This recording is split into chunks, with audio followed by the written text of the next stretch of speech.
Gente, vamos tirar dúvidas que você enviou para a gente por WhatsApp sobre o coronavírus? A Thaís Travensoli, ela está com um infectologista, um dos mais conhecidos aqui da nossa cidade, do nosso estado, Dr. Jaime Rocha. Thaís, há preocupação, a gente sempre fala de não ter pânico, mas é preciso estar muito preocupado e atento, é ou não é? Com certeza, né, Riva? Por isso que é importante que a gente traga aqui esclarecimentos. Todas as dúvidas a gente vai tirar, então, algumas, né, com o doutor Jaime Rocha, ele que é médico infectologista. Doutor, são várias perguntas, com certeza quem tem em casa também tem várias. Primeiro, vamos falar dos sintomas. É diferente de uma gripe? Dá para diferenciar? Boa tarde. Boa tarde. É muito difícil diferenciar. O importante é a gente diferenciar os casos graves dos não graves. Coriza, dor de garganta, febre, acontece num monte de coisas, sinusite, resfriado comum, gripe, covid e assim por diante. Então temos que separar quem tem febre alta, ferida e sintomas respiratórios importantes. Essa é a primeira coisa a ser separado. Covid pode fazer tudo isso e pode passar também desapercebido. Ou seja, se não se passar desapercebido, o que é que tem que fazer, doutor? Mesmo assim, procura o médico se tiver esses sintomas que são parecidos com uma gripe? Esse é um dado bem importante. A gente precisa que só vá para um pronto-socorro quem está se sentindo mal. Eu estou me sentindo relativamente bem, estou cansado, estou com o nariz correndo, estou fraco, mas com Tilenol, dipirona, seja o que for, eu consigo tolerar. Deixe esse espaço do pronto-socorro para quem está grave, para quem está com falta de ar. Não está acontecendo ainda, mas se a gente criar essa cultura, a gente começa a usar melhor os recursos. Doutor, mais uma pergunta. Agora há pouco a gente se cumprimentou aqui, mas acabou não pegando na mão. Neste momento é realmente para não fazer isso, evitar aperto de mão, evitar abraços. Se não tiver saída, acabou pegando na mão da pessoa, o que é que faz? A gente é um povo latino, a gente vai pegar na mão, a gente vai beijar, a gente vai abraçar.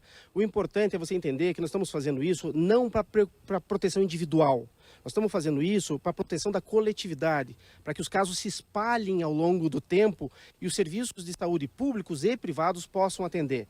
Então não há uma neura nisso. Esse hábito é bom para reduzir a velocidade de transmissão. Ai, peguei. Lava a mão com água e sabão, depois de álcool gel e segue a vida. Peguei na pessoa, não leva a mão no rosto. Ponto. Não precisa esse pânico assim. Tudo isso é para ajudar a coletividade. O melhor então é evitar pegar na mão da pessoa, mas claro, se pegou por uma questão de educação, não leva a mão no rosto. Mais uma pergunta aqui, doutor. Quais são os grupos de risco? Esse pessoal que tem que ficar ainda mais a tempo com o Covid-19. É importante separar risco de pegar de risco de gravidade. Pegar, todos nós somos grupo de risco. Todas as pessoas podem vir a pegar. Agora, manifestar gravidade são as pessoas com mais de 60 anos de idade ou as pessoas que tiverem fatores que alteram a sua imunidade. As gestantes é sempre uma pergunta importante, mas as gestantes, por enquanto, não mostraram uma maior gravidade dos quadros. É claro que nesse momento a gente vai pecar para mais e proteger todo mundo que tem alterações imunológicas. Tá certo, Riva. Doutor Jaime continua aqui com a gente. Se tiver alguma pergunta, a gente já repassa para ele aqui ao vivo. O povo mandou, né, a maioria. É momento da gente ficar em casa de verdade e se resguardar, ou a gente pode esperar para começar a fazer isso? Thaís, faço essa pergunta pela nossa preocupação com as pessoas mais vulneráveis. Às vezes eu não estou doente, mas se eu passar para alguém, pode ser um risco. Fico em casa, é momento de parar a aula, de parar serviço público ou ainda não? Claro, uma pergunta importante do Riva, é o momento realmente de ficar em casa, de se resguardar, ou ainda é muito cedo? É o momento de realmente as pessoas não irem para as aulas, ficarem em casa, doutor? Está ocorrendo uma falha de coordenação desse movimento de uma forma global. Ah, mas a Itália, mas o Japão, mas nós deveríamos seguir as recomendações do ente daquele local. Uma recomendação para Curitiba não se aplica necessariamente a outro município. De forma geral, as pessoas querem ajudar e estão se propondo a fazer isso. Entenda que se a gente fizer isso precocemente demais, haverá necessidade de, ao abrir a quarentena, abrir de novo e fechar de novo, abrir e fechar. Então, por enquanto, a recomendação técnica era de não haver esse fechamento total e evitar somente as grandes aglomerações. Isso tem mudado continuamente, mas tem mudado muito mais, às vezes, por pressão das pessoas e da indústria do que das empresas do que propriamente uma recomendação técnica.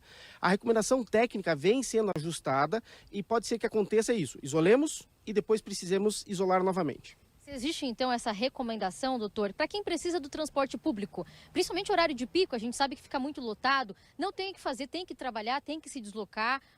Como fazer para se prevenir da doença? Então, não existe a recomendação, deixando claro, não existe a recomendação ainda de isolamento de todas as pessoas.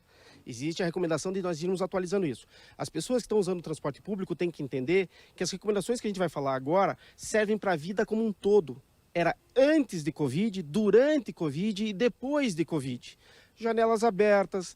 Se você está doente, você tem que ser isolado. Você está doente, você tem que procurar realmente assistência e não ir para o trabalho. Você tem que usar uma máscara se você vai realmente se expor. Não adianta todo mundo pôr máscara e usar máscara errado. Então, essas pessoas têm que caprichar na higiene de álcool, ou água e sabão, e seguir a tentativa da sua rotina. Até porque quem trabalha e pega ônibus, normalmente são pessoas jovens, saudáveis e sem fatores de risco.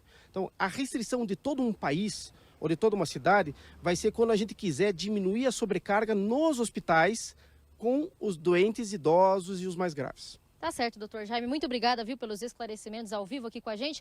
Claro que são várias questões, várias dúvidas, né, Riva? Mas a gente vai sempre trazer aqui ao longo do Balanço Geral os esclarecimentos. Volto com você, Riva. Então, para a gente entender bem certinho o que está acontecendo é isso. As pessoas estão ficando isoladas para não irem para o sistema de atendimento, para que aquelas que realmente necessitam possam ter o atendimento correto e, no caso mais grave, até mesmo uma UTI com ventilação mecânica. Por enquanto, a recomendação ainda é higiene. E se você apresenta sintomas, vá para o hospital e já comece a fazer a sua quarentena. É isso. Por enquanto, um dos maiores especialistas em infectologia do Brasil acaba de falar com a gente. Obrigado, Thaís Travensoli, também o doutor Jaime Rocha. Senão, daqui a pouco vai virar um caos. Paciência, calma, tranquilidade, informação e higiene. A gente resolve tudo assim.